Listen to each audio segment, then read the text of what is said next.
Hey guys, thanks for joining me. Today I'm doing a one product review on this, the Kiehl's Micro Blur Skin Perfector. I was so excited about this, and Wayne Goss raved about this. Actually, that's where I saw it, and he just said it works where nothing else has worked. And I really have a problem with large pores, kind of here. That's where they're most prominent, not so much on my nose, but just kind of this area. So when he said that, I was like instantly ordering it, and it was only available for pre-order at the time. I got it from Space NK. I did go into Kiehl's in the town centre and ask them if they had it in, but they didn't at the time, and they didn't have any samples or anything like that. So I ordered it from Space NK, got it, and couldn't wait to try it. So I have been using it ever since, and I really like it. I think it's a lovely product.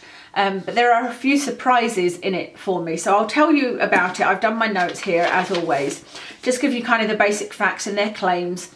It's called the Micro Blur Skin Perfector. It says that it instantly refines the appearance of skin texture and minimises the appearance of pores. It's £23, so quite expensive because you only get 30ml, so not very much at all, and not very much when you consider that this isn't a spot treatment, as in an area treatment. You don't just put it on the areas of pores. It says to smooth over your entire face. So it's a treatment, it's a long-term treatment as well as an instant treatment. It says smooth over the entire face daytime and nighttime, which is what I mean. This is not going to last very long doing that. Use daily as the last step in your skincare routine, which is what confused me a little bit, for a smoother, poreless and healthier looking complexion. It does have perfume in it, and it does have alcohol in it, and it also has silicones in it. So for the fact that it's got perfume and alcohol in it, obviously they're going to be a little bit of an irritant to your skin, so that's something that you might want to be aware of. It's got silicones in it, so some people don't like things with silicones in it, but it doesn't have that silicone feel. When you put it on your skin, it doesn't have that greasy, oily feel at all. So in my notes, I've said that it's paraben free, which is great. That's really of interest to me. I like to use paraben free products where I can. It's not something that is a deal breaker for me, but if I can, I do. It's non-comedogenic, which is really important to me because I do have breakouts, so that means it's not going to block your pores. It has LHA in it, which actually says on the front, lipohydroxy acid, bark and lentil extracts. They're the ingredients in it, the key ingredients.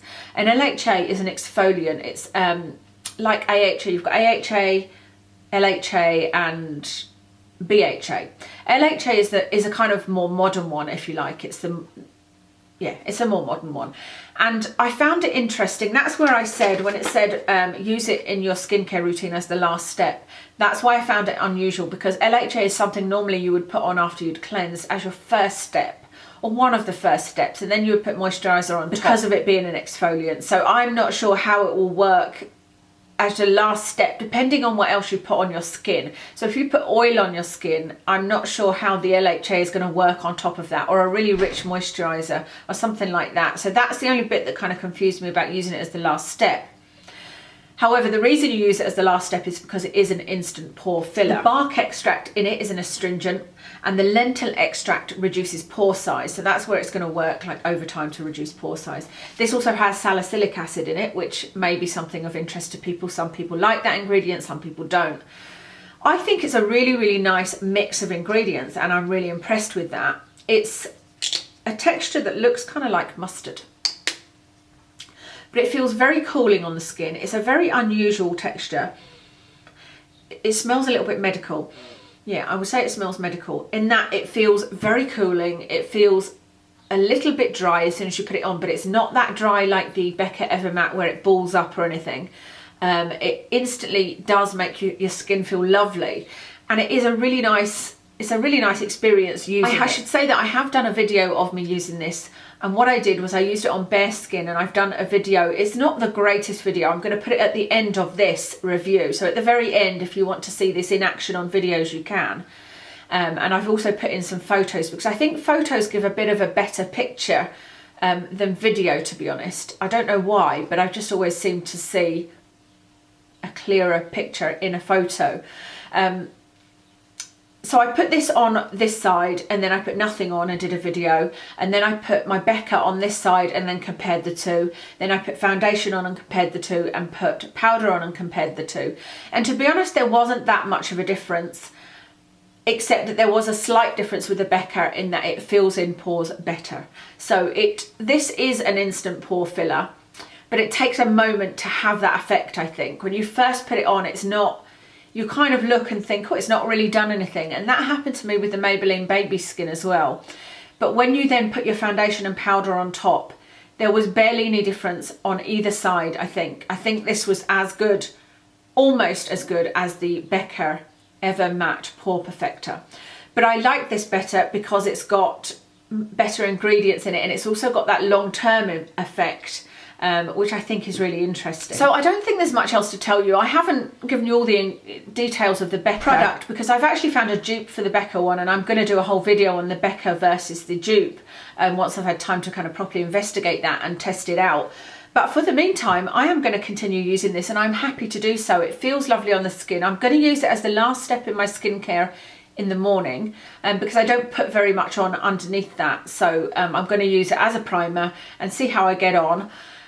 In the evening, I might use it as the last step, depending on what else I've used, or I might use it as the first step because I'm not really using it as a pore filler in the evening. But actually for its price, I might just limit it to using it as a primer. I'm not sure at this stage if I will repurchase this or not. I think I'll wait and see if there's any long-term benefits from using it, if I feel it's made any difference on my pore size, and just kind of see how I go, how I feel after using it for a couple of weeks. Because I've got those other two pore fillers to try out, and I'm going to look into those ingredients as well. So once I see exactly what's in everything, I'll decide if I'm going to repurchase it or not. But for now, I'm really enjoying it. I love the effect. I've used it today, and I feel like it does give quite a flawless finish to my makeup. It doesn't extend the wear of foundation, but it doesn't claim to. What I did notice one day, and I can only put it down to this, I put this on one side of my face and then nothing on the other side to kind of test it out. And I noticed that the side that had this on got a little bit shiny, which I found was very, very bizarre because it's got salicylic acid in it, it's got pore reducing ingredients, and I found that odd, but I don't know if that was just a coincidence or not, but it was only a tiny bit. It had a little bit of shine on the side I used it, so I'll continue to kind of watch out for that. I guess this is really a first impressions review, but yeah, so far so good. I also got a couple of samples from Kiehl's. I got the Midnight Recovery Concentrate, which I absolutely loved. However, it did break me out. That broke me out on my head here. And I know that it was product because it's the only other thing that I changed. It was the only thing that I changed. And when I break out on my head, it's generally from products, not from hormones. My hormonal breakouts are on my chin. And the other sample I got from them was the SPF 50 Ultralight Day Cream. Now, the lady told me that usually you should use another moisturiser with it, but because I've got oily skin, I thought it would probably be okay on its own. But at the moment I've got combination skin, and at the moment it's dry because of my medication.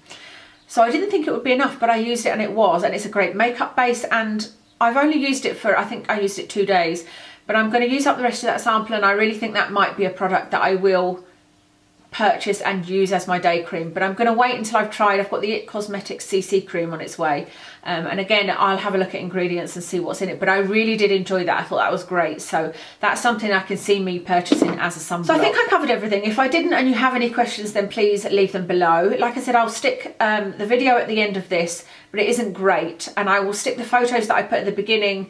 I'll also stick those at the end so you can have kind of a closer look at them, and hopefully that gives you the information you need to decide whether you want to purchase it or not. So thank you very much for watching today, and I will see you again in my next video.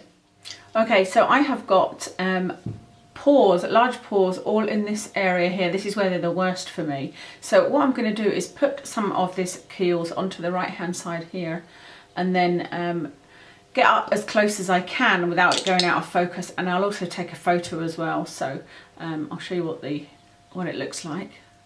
Looks like that. And it does say to put on all over the face and not just on the area of pores, and it seems to me to be more of a treatment of a part of your skincare regime than it does something to put on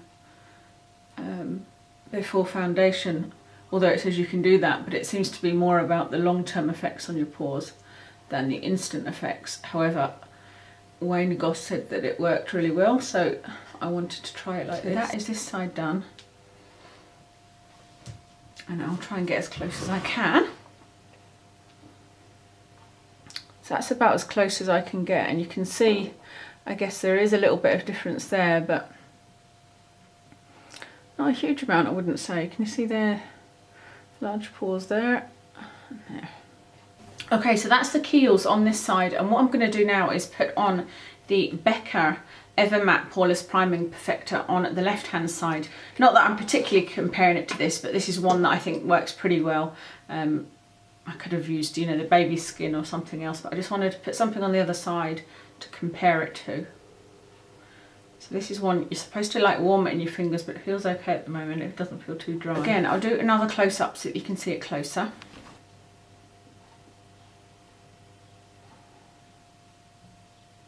Okay, so this is still with the Kiehls on the right and I've got the Becca on the left, and this is with the foundation on top. So I'll do a close up so you can see what this looks like.